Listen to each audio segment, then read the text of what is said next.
বল দুটো আছে দি খেলবো চল যাই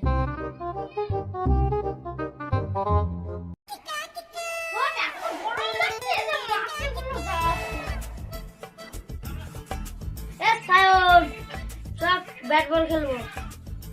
তোর এত রোদ্দুরে কে খেলবে তুই একা খেলবে যা চল ক্রিকেট খেলবো চল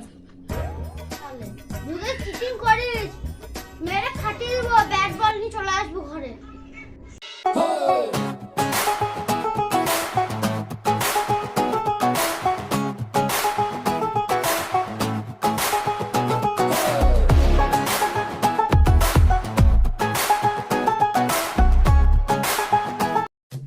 কোন বলটা দিয়ে খেলা যায় এই বলটা দিয়ে না মরে যাবো